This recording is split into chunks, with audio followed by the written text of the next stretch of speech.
নমস্কাৰ বন্ধুসকল, আসাম ফাৰ্মিং চেনেললৈ আপোনালোক সকলোকে স্বাগতম জনাইছোঁ আৰু আজি নতুন ভিডিঅ' এটা লৈ আহিছোঁ। বন্ধুসকল, এতিয়া যিহেতু ঠাণ্ডা দিন আৰু ঠাণ্ডা দিনত যেতিয়া আমি ব্ৰইলাৰ পোৱালিবিলাক আমি যেতিয়া ব্ৰুডিং কৰোঁ, সেই ব্ৰুডিং কৰাৰ ক্ষেত্ৰত বহুতখিনি আমি সাৱধানতা ল'বলগীয়া হয় বা আমি বহুত কষ্টৰে ইহঁতক যিটো হিট হয় সেই হিটটো মেইনটেইন কৰিবলগীয়া হয় ব্ৰুডিং ৰুমটোকেইটাত। তো প্ৰথম এইটো মোৰ দেখিছে আপোনালোকে ব্ৰুডিং ৰুমটো গোটেইটো মই আপোনাৰ ওপৰত যিখন চিলিং লগাইছিলোঁ প্ৰথম ডে 1ৰ পৰা লগাইছিলোঁ আৰু গোটেই চাৰিৰ কাষে গোটেই বস্তা লগোৱা আছিলে যাতে হাৱাটো কোনো পধ্যে মানে বাহিৰলৈ ওলাই যাব নোৱাৰে বা বাহিৰৰ হাৱা সোমাব নোৱাৰে। আৰু ইয়াত যিখিনি মই বাল্ব লগাওঁ লগতে যিটো গেছ বুৰ্ডাৰ লগাইছিলোঁ সেই গেছ বুৰ্ডাৰৰ যিখিনি হিট হয় সেই হিটটো যাতে মানে গৰমখিনি ভিতৰতে যাতে সোমাই থাকে। আৰু এইটো ৰাউণ্ড গোলকৈ বনাইছিলোঁ আৰু যিহেতু আজি মোৰ 8 নম্বৰ দিন হৈ গ'ল, 8 নম্বৰ, আৰু সেইকাৰণে মই লাহে লাহে 4 দিনৰ মূৰত অলপমান বহল কৰি দিলোঁ, ইহঁতক স্কুৱেৰ টাইপৰ কৰি দিলোঁ। আকৌ 6 দিনত কৰিলোঁ তেনেকৈ। আজি 8 দিন দেখিছে আপোনালোকে ইমানখিনি বহল কৰি দিয়া আছে আৰু অহাকালি 9 দিন হ'ব আৰু 9 দিনত মই আৰু বহল কৰি দিম মানে। তো তেনেকৈ লাহে লাহে ইহঁতক টেম্পাৰেচাৰৰ লগত মানে যিটো ৱেডাৰ টেম্পাৰেচাৰৰ লগত এডজাষ্ট কৰিব পৰা কৰি নি থাকিব লাগিব। তো আমি এতিয়া কথাটো হ'ল কি, আমি এই ওপৰ চিলিংখন কেতিয়া এৰাম বা কিছুমানে মোক সোধে বা আমি ওপৰত যে যিখন চিলিং হয় সেইখন আমি কেতিয়া এৰাম। এইখন কথাটো হ'ল কি, আপোনালোকে ইহঁতি যেতিয়া মোৰ আজি 8 দিন হয় আৰু 8 দিনত মই ইহঁতৰ এইখন একচুৱেলি অলপ চপাই মেলি এনেকৈ মুকলিকৈ মেলিয়ে ৰাখি দিওঁ। দিনততো সম্পূৰ্ণ এৰুৱাই ৰাখি দিওঁ, মানে গোটেই চপাই ৰাখি দিওঁ যাতে যিখিনি গেছ হয় ইয়াত গেছ ফৰ্ম হয় সেইখিনি গোটেইখিনি ওলাই যাব পাৰে। আৰু যিখিনি ছাইডৰ পাল হয় সেই গোটেই পালখিনি মই উঠাই দিওঁ গোটেইখিনি। আৰু ৰাতি হ'লে গধূলি হোৱাৰ লগে লগে বা ৰাতি হোৱা যেতিয়া ঠাণ্ডাটো আহি যাব তেতিয়া মই কি কৰোঁ, এখন গোটেই ছাইডখিনি এতিয়া পেলাই দিয়া আছে আৰু লগতে এইখন টানি কিনি এখন মুকলিয়ে থাকিব। অলপমান মই চপাই দিছিলোঁ যদিও এতিয়া ৰাতি মই মেলিয়ে থ'ম যাতে ইয়াত গেছ ফৰ্ম নহয় আৰু ইহঁতৰ যিটো এডজাষ্ট কৰিব পৰা ক্ষমতাটো আহি গৈছে বাৰু।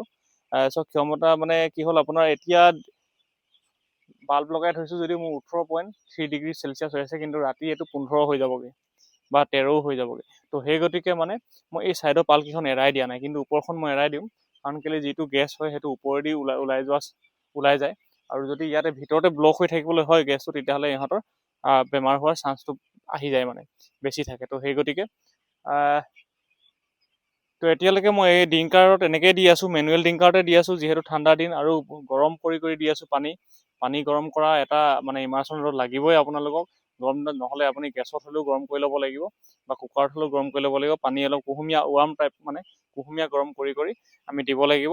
আৰু 8 দিন মই হেৰি দিছোঁ, আজি ৰাতি এতিয়া নেফ্ৰটেক লগাইছোঁ। নেফ্ৰটেক দিছোঁ কাৰণ কেলৈ, কিডনী একচুৱেলি ঠাণ্ডা দিনত কিডনী প্ৰব্লেম অহাৰ চান্স নাথাকে, কমেই থাকে, কিন্তু তথাপিতো মোৰ যোৱাকালি অলপ মৰ্টেলিটি আহিছিলে। আৰু নেফ্ৰটেক মই 3 দিন লগাম। 3 দিন লগাৰ পিছত এনেও সিমানকৈ যদি আপোনালোকৰ মৰ্টেলিটি নাহে বা গাউটৰ চিমটম নাথাকে তেতিয়াহ'লে আপোনালোকে এইটো নোখোৱালেও হৈ যায়, একো অসুবিধা নাই। কিন্তু আপুনি যিটো প্ৰাকৃতিক হয়, যেনেকৈ আপোনাৰ দুপৰটেঙা পাত এনেকৈ দিবও পাৰে। মোৰ ইয়াত অলপমান মই চিমটম পাইছিলোঁ, মানে সেইকাৰণে মই লগাই দিলোঁ আৰু আজি ঠিকে আছে, মৰ্টেলিটি এতিয়ালৈকে অহা নাই আজি বাৰু। আৰু এটা কথা, আপোনাৰ যিটো আপোনালোকে চাব পোৱালিবিলাক এই এনেকুৱা 3-4 দিনৰ পৰা বা পিছৰ পৰা 2-এটা মানে লেম্বাৰ্ট লোৱা আৰম্ভ কৰে। আৰু সেই লেম্বাৰ্টটো বন্ধ কৰিব হ'লে আমি কি কৰিব লাগিব আপোনালোকে জানেনে?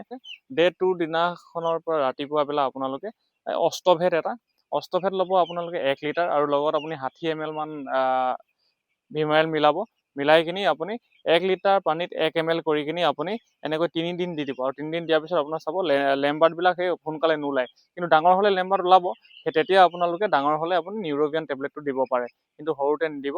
আৰু 21 ডেইজলৈকে আমি সেইবোৰ বি কমপ্লেক্স বা নিউৰোবিয়ান এনেকৈ দিলে অকণমান অসুবিধা হয়, যিহেতু বি কমপ্লেক্সেই থাকে আপোনাৰ নিউৰোবিয়ানটোত।